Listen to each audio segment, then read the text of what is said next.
The Port Harcourt Refinery, operated by the Nigerian National Petroleum Company Limited, has officially commenced operations after a prolonged period of inactivity and multiple missed deadlines. The announcement made on November 26, 2024 caught many industry observers by surprise, including me, as the refinery had previously failed to meet production targets 7 times throughout till September this year. Now, despite this unexpected rollout, questions remain about the refinery's operational integrity, the quality of its output, and how that will affect pricing mechanism of the product. This morning, Gbolahan Olojede, Oil and Gas Analyst, joins me. Thank you so much, Gbolahan, for talking to us at this time. Yeah, thank you. Good afternoon. Nice to be on the program. All right, you're welcome. And I'm not sure if Chinedu Ukadike, National Publicity Secretary, IPMAN, is here to join us. He's also meant to be part of this conversation, even as we begin to look at it. Chinedu, are you there? Yes, we can see you now. Good morning to you, Chinedu. Yeah, good morning. Thank you. Thank you so much for joining us. So let me quickly start with Gbolahan. Now, the announcement of the PH refinery, commencing operations caught a lot of people unaware. Before the Tuesday rollout, it missed production deadline 7 times up until September this year. And out of the blues, we're seeing it in operation with truck outs. Are you confident and convinced about this sudden change of fortunes for the Port Harcourt refinery? Well, it is something we will have to wait out. My tendency is to believe the government, to say, okay, if the government has said it is now producing commercially, then let's take them for their words. Commercial production will mean that all the testings have been completed. Don't forget that that particular refinery has completed, the mechanical completion was way back on 20th of December 2023. That was about a year ago. So if mechanical completion has been achieved a year ago and testing has been done, it is reasonable to believe that by now, that refinery, ceteris paribus, should be in a position to start producing commercially. So let's take it that it is producing commercially now. Okay, safe to say. Well, let me talk to Chinedu. You were part of those that actually took a tour of the facility a few days ago. Now, what are your assessments? What did you observe? Because it's been alleged that this refinery has been converted into a blending plant and that NNPCL is planning to sell imported, so to speak, substandard petrol to Nigerians as locally refined fuel. So let's have your take as regards what you observed when you toured the facility. Okay, the enthusiasm of the refinery working and also seeing trucks coming into load will not allow me to go into such kind of investigation because I'm an independent marketer. I'm not an electrical engineer or a mechanical engineer. But after we have been bedridden with so many dates of resumption, and to our greatest surprise, the next day, trucks have already started going into load.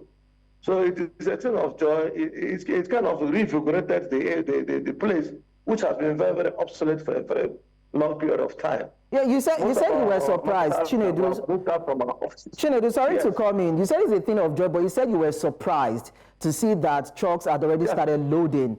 I'd like you to tie that together. Why were you surprised? Why I'm surprised is that before now, where they have been giving us dates that the refinery will start in July, from July to September, September to November, November to January the next year. And it continues like that. And anytime they give us this date, we, the independent marketers, we own offices there. We'll go there to clean up our offices. Some of our workers who have put in redundancy, we'll call them back, anticipating that, yes, business is going to start. And that date will come and go. So this time around, there was no date. We just woke up, and our boys that we kept there on standby told us that the trucks have started coming in. They are going to start loading. So we all ran to the refinery with a lot of enthusiasm because this is what we were even, I was even thinking that the issue of this is going to be talked about next year. You understand? Because those who are hopeful have become hopeless. So but this thing now has rekindled hope into us that, oh, this place that have been so obsolete before can start working, and trucks are going in. It's not that trucks are not going in. Trucks are going and also being loaded. You understand me? So I was even thinking that it will come with a kind of a media inaugurations and triumphant opening and all the rest of them with balloons and all that. Interesting. So, okay, so Gbolahan, how do you become business? Finally, for us, it's business. Okay, I understand. So, Gbolahan, how do you feel with what Ukadike has just said? I mean, you would expect players in the industry to be carried along with the information as regards the commencement of operations of the Port Harcourt Refinery. As a matter of fact, a few people thought that even the pricing would come along with the announcements, as at the time NNPCL, came out to declare to the public. But then when you look at, how fast these just started, do you feel something that Nigerians can bank on, and of course players in the industry can also bank on to ensure that the pricing and the quality are adequate? Okay, the fact that there was no big celebration, it's not a big deal in my opinion, and that is because for a number of times we've been told that it was going to commence operations, but it did not happen. So that could have even taken away the excitement about whether it was going to start production or not. That excitement is lost. What is important to Nigerians is that it is actually produced.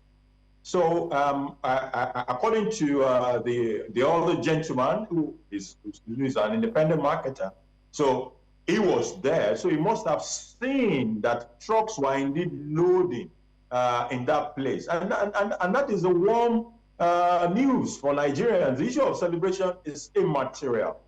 However, you also mentioned about price. The price issue is a very interesting one, but at the same time, when I look at how pricing will normally work, or how cost profile will normally be, the Port Harcourt Refinery that we're talking about is the older Port Harcourt Refinery. It was first built in 1965. So how old is this refinery as at today? It is, you can talk about how old that refinery is. Will it be operating at the efficiency level of a Dangote refinery that was just, came into operation this year? Was the completion of the 100% completion was probably achieved this year? So that is a brand new 650,000 modern technology refinery, vis-a-vis a refinery that was being revamped from a 1965 relic. The efficiency level will not be the same. Most likely, the older 1965 plant will not be able to produce at the efficiency level of the newer one. So the cost profile will be higher. So I won't be surprised if that is the contribution to why the cost of that product that is coming out of that place is more than that of the Dangote refinery. Okay, so let me put this now to Chinedu. A few things we need to consider in terms of the automation of the facility in Port Harcourt, the refinery, and the fact that, we're getting allegations that it is blending cracked C5 petroleum resins with other products like, naphtha, which is to be sold to the Nigerian public. So let's have an understanding of the quality, or maybe the blends, because you're a marketer, you will be going there to load, and you're making sure that these products is available, at the different depots. So we need to have an understanding of the quality and the blend of this, and if the automation of that facility is also intact. Well, on the issue of quality, I will leave that for NNPCL. But you're a marketer. Are you not worried about the quality of the products they are going to be making available to the public? Yeah, I am coming. There is an authority in the PIA that settles the issue of quality. We, the independent marketer, actually, once we have not loaded at all, so we cannot be able to ascertain the quality of that product.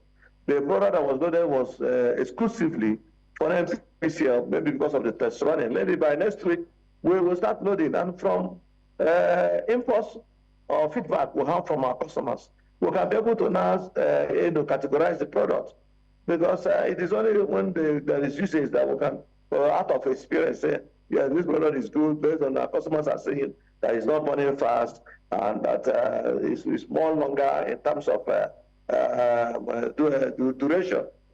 So we're not saddled with quality because it is enshrined in the PIA that NNDPR is in charge of quality of petroleum products being introduced into this country. And I'm very, very aware that the NNDPR boss is also there and they would have done their job. So when the issue of quality arose in Dangote and NNDPR were able to resolve that issue of quality. Marketers are at the receiving end of it. Even when the ethanol was imported into this country, we were at the receiving end of it. At the end of the day, our commuters were complaining to our filling station that this product is not burning and it's damaging their engines and we also have to take this feedback back to the authority who now decided that we should bring back those products so that they can be able to reblend it and all the rest of them. So if Port Harcourt Refinery has been turned to a blending plant, my concern is that are we loading PMS? Because we are marketers. We are tired of driving 530 kilometers to go and bring a truck of petroleum products that are worth over 50 million naira. And by the time those trucks will leave Lagos, they will spend over 2 weeks on the road. And all the cost implications will be determined by the export price. And by the time we do that, we'll find out that we are even selling higher than our neighbors, the major marketers, the IPMAN members, and the NNPCL. So because it's no longer competition as usual, with independent marketers, we become dependent on these big players. So that is why we are so happy that the Port Harcourt Refinery and NNPCL will sell directly to independent marketers. We're also happy that Dangote have agreed finally to sell to us. So that was why I said in my earlier interview that we are at a beautiful price, because we have the strategic locations of our filling stations, and we have the population, we have the storage, we also have the financial capability to undertaking of this business in this deregulation period. It is no longer business as usual. It is no longer government is subsidizing petroleum product.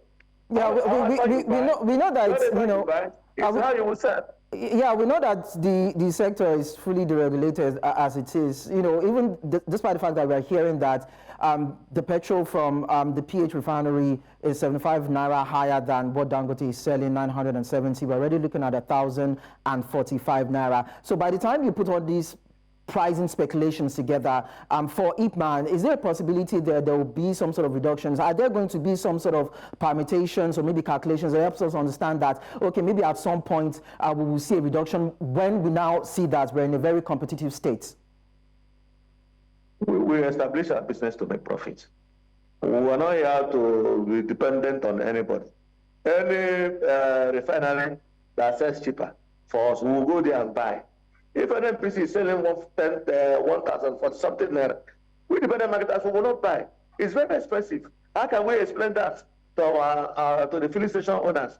So to our commuters and keke people that we bought from Benin, that's why they don't want to listen to that kind of a thing. What they want to see is that our prices are cheap. So NNPC should review their price. We don't know the mechanism of producing that petroleum product. The crude oil is from this country. There is no foreign exchange in producing the product or refining it by the refinery. The jetty belongs to NNPC. So where are we going to get 1,045 naira? It's unacceptable to independent marketers. And I also believe by now NNPC should be reviewing their prices to be able to beat that of Dangote. We are in a deregulated economy. It is the forces of demand and supply will determine price. Okay. If we demand more from NNPC. Okay. Let me quickly, yeah. We'll go to Dangote. All right, let me quickly round up with Gbolahan right here. We remember that when Dangote was selling at 997, you know, independent marketers were saying that it is far higher, that it is very expensive compared to if they import. Now we are seeing a PH refinery that is meant to probably, you know, be a very good competitor to what Dangote is bringing out, and we're already seeing 1,045 naira. What is the issue with the pricing in terms of understanding how we can drive that down, when the speculation earlier was that importing is actually cheaper than what Dangote was actually producing or supplying to the market as?